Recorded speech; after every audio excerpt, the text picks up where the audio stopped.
Working on babies today, just painting away. I gave them all a yellow wash, just with a modeling sponge. This baby has had a yellow wash, you can kind of tell. And then what I did, and some babies are baking right now, and I just got one out of the oven, I gave them a wash of this kind of medium. It's just the same wash that I primed them with. And it's just kind of like a little medium fleshy, and it looks darker. For some reason, don't get intimidated, it looks darker in here than it really is. I'll show you what it looks like. Baby's still very pale. And I know a lot of people like babies this pale, and I think they're pretty, but for some reason, I can't stop here. I have no self-control. To me, this baby is like half done, and so I need to keep going. And so what I'm gonna do, and probably a lot of people wouldn't, but I'm going to because I'm weird that way, wash it with this. Now you're looking at that and you're saying, oh my gosh, what are you thinking? That looks dark, but it's really not. And I'm just to kind of give that skin a little bit more color so it doesn't look anemic.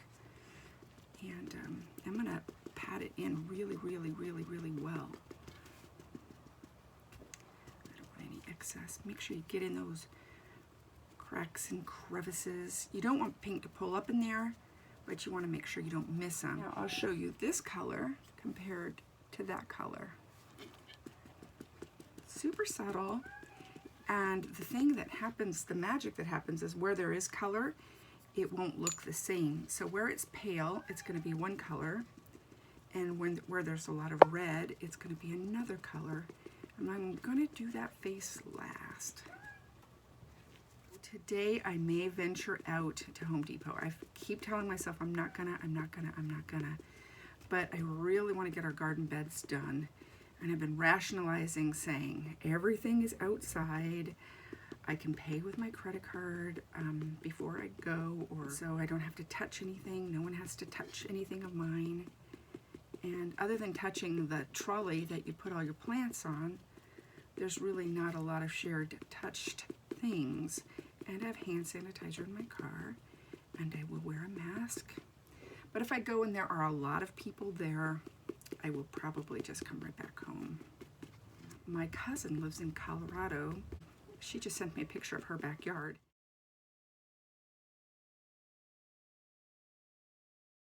She is covered in snow. So now I'm going to the face, but I'm gonna go lighter on the face. I'm not even gonna reload my sponge, just super light on the face. I'm even gonna get the lips because that brown adds a little bit of color to those lips. But let me show you this. Isn't that pretty? I mean, it was pretty before, and I'm not trying to pat myself on the back. It's mostly not me, it's the baby, but I kind of like this kind of goldeny look. And then when I bake it, that's going to be a little lighter after I bake it. And I think this brown picked up a lot of the gold undertones there. I kind of overdid it here around the eyes, but I think it'll work out. Just remember, go easy.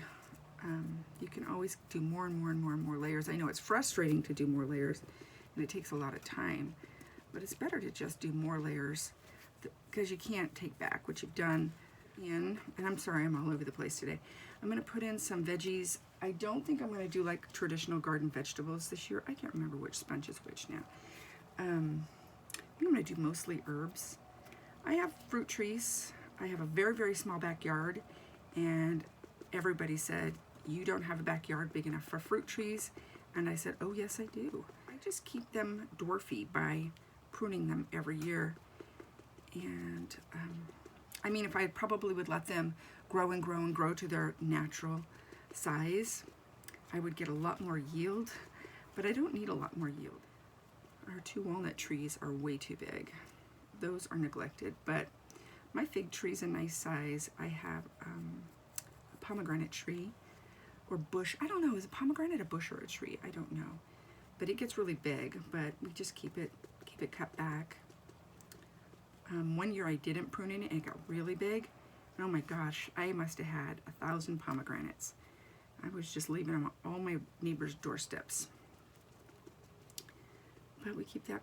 What else do I have? I have an Asian pear that seems to be dominated by the damn walnut tree, which got severely pruned this year. So it doesn't produce a lot because it's kind of in the shade of the walnut tree, which is my fault because I planted it too close. I didn't realize that the walnut tree was going to get so big, or we were going to let it get so big. But it offers a lot of shade that I really love. And then I have an old apricot tree that is just barely hanging on there. She's an old woman. Some years we don't get very much fruit. Some years we get a bounty. Some years nothing. It just depends how that tree saves its energy. And it lost a couple of important limbs during a storm, and we had an arborist tell us that it was not long for this world, about 12 years ago, 13 years ago. Said you need to cut it down, it has borers in it, it's infected, it's got a blight, it's just get rid of it. Cut it down, start over, and I just couldn't. And so it's still there. Still doing its job. And then we have 2 walnut trees, and every time we prune them, we just put the wood on the side of the house, and we use that for the fireplace and little campfires. Always have enough of that. And then what else do we have? We have a fig tree, a mission fig. Gotta have that. Love those figs. And I love to make, and I may have talked about this before, but I make Martha Stewart's hazelnut brandy drunken fig jam. Oh my gosh, I love that stuff on everything. Not everybody likes the flavor and texture of fig, but I do. Must be in my genetics. This is making it a little bit yellowy, but I think I'm gonna just mellow out and just see what happens and give this a go in the oven and see what I get back. We used to have a pear tree. It blighted.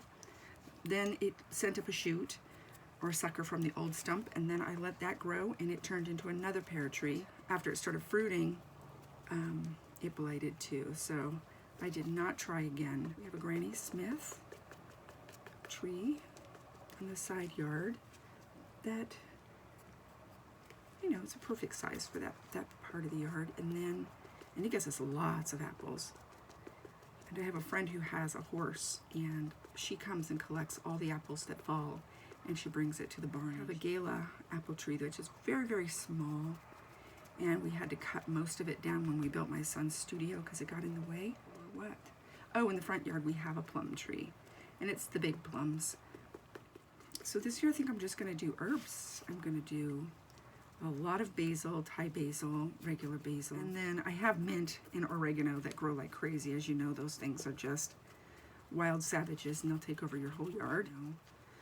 Oh, and I have 2 small Caracara orange trees. I'm probably not going to put this dark on all the babies because there are some babies that I want to be pale. Like this baby, she's way too pale right now. So I might do maybe something just a little bit lighter than this for her. Good morning, everyone. It is Saturday the 18th, and it's going to be a nice day today, I think. It's about 9 or 9:30 in the morning. The sun hasn't come up yet. We have something called a marine layer, and we get that sometimes. And it'll lift, I think, I hope, and give us a sunny day. I have some gardening to do. I did a little bit of it yesterday. My son actually helped me bring in some garden soil. I'm giving her a little bit of details. She needs another flesh layer, but I want to get her kind of rosy cheeked up a little bit. This is an area I always neglect, right there at the Joker smile crease.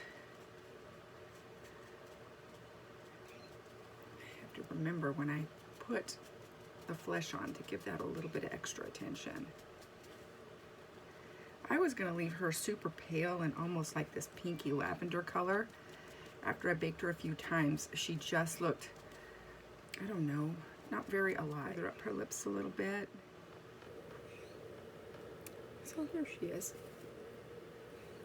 And usually at this stage, I would do some capillaries around the eyes and just probably a little bit more modeling, but she doesn't really have that newborn look to me. She's got a very princessy face. She looks older, even though she's little. I think a lot of it has to do with the lips. I think that when they scanned the baby, they caught the pucker because you see these little lines in here. And I think she's supposed to look like she's making kissy face, but because her lips are so full, she just looks like she has top model lips. This is a really pretty baby though. This is another one of those babies that sells pretty quickly. And if she's on sale, I usually grab her. I always have a Priscilla in my stash. I don't now, but I usually do. I'm going to do her soft spot a bit. Again, I'm not going for that total newborn look, but I like a little shadow up here, so when I paint her hair, it won't look like I'm just painting a beach ball. There, I think she's plenty painted. And I'm trying to think of something to do with my son that's fun, and I want to make something fun today to eat. But just going to go back to being vegetarian. Since I had my surgery, I don't need to eat animal protein for iron anymore, so I've been a vegetarian most of my life, and I don't really like meat. I know that sounds weird, and some people probably can't relate. Like, what do you mean you don't like meat? Who doesn't like meat? Just, I don't really like it. I don't like the flavor of it. I like certain meat dishes, but usually they're kind of dominant with like spices and creams and sauces and stuff, so that the meat is just kind of a texture that's in there. But I don't really like ever crave meat. I love barbecue chicken, but it's because I like barbecue sauce, not because I like chicken.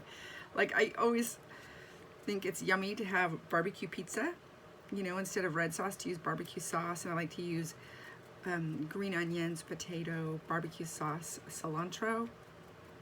I make my pizza like that. Most of the people in my family think that's disgusting, but I really like it.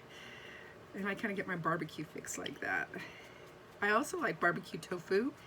That doesn't mean I put it on the barbecue. It just means that I make this kind of sauce with Korean barbecue sauce and a little bit of regular barbecue sauce and sesame seeds and other things. And then I slice up the tofu and I bake it in the oven. If you're not a person who likes tofu, that probably sounds gross, but I kind of love it. In my family is very, my family of origin, they are meat eaters. And I'm not one of those people, if my relatives invite me to dinner, I'll say, oh no, I don't eat meat, no thank you. I'll just sit here in the corner and pout because my dietary needs aren't met. I don't do that. If somebody goes through the trouble of making me a meal and an animal has died in the process to feed me, I will eat it and say thank you. My only probably no thank you would probably be pork. So yeah, so I want to make something good for dinner tonight that isn't meat based, but I can't think of what to make. I've got to figure it out. There's lots of stuff. Maybe a stir fry. I think everybody here is kind of sick of stir fry, but I could eat stir fry every single day. Oh my goodness. I never get sick of it. I don't know why. I'm also one of those people who love to eat at Panda, you know, Panda Express. Not for a minute do I think Panda Express is Chinese food, but I just think it's yummy, and I get everything that I like. They have brown rice, they have vegetables, they have that yummy tofu and eggplant thing that I love. I think I might be the only one in my family who likes it. I made the yummiest cinnamon rolls. The night before, I had made pizza dough in my bread maker. I had a little bit of it left in the fridge overnight, and I thought, oh, I wonder if this is good. I wonder what I should do with it. And so I told my son, let's experiment and make some cinnamon rolls. He was so excited. I just rolled out what I had left, and I put butter all over it, and brown sugar and cinnamon and pecans, and rolled it all up and sliced it up and popped it in the oven. And we had a little tray of mini cinnamon rolls that were so good.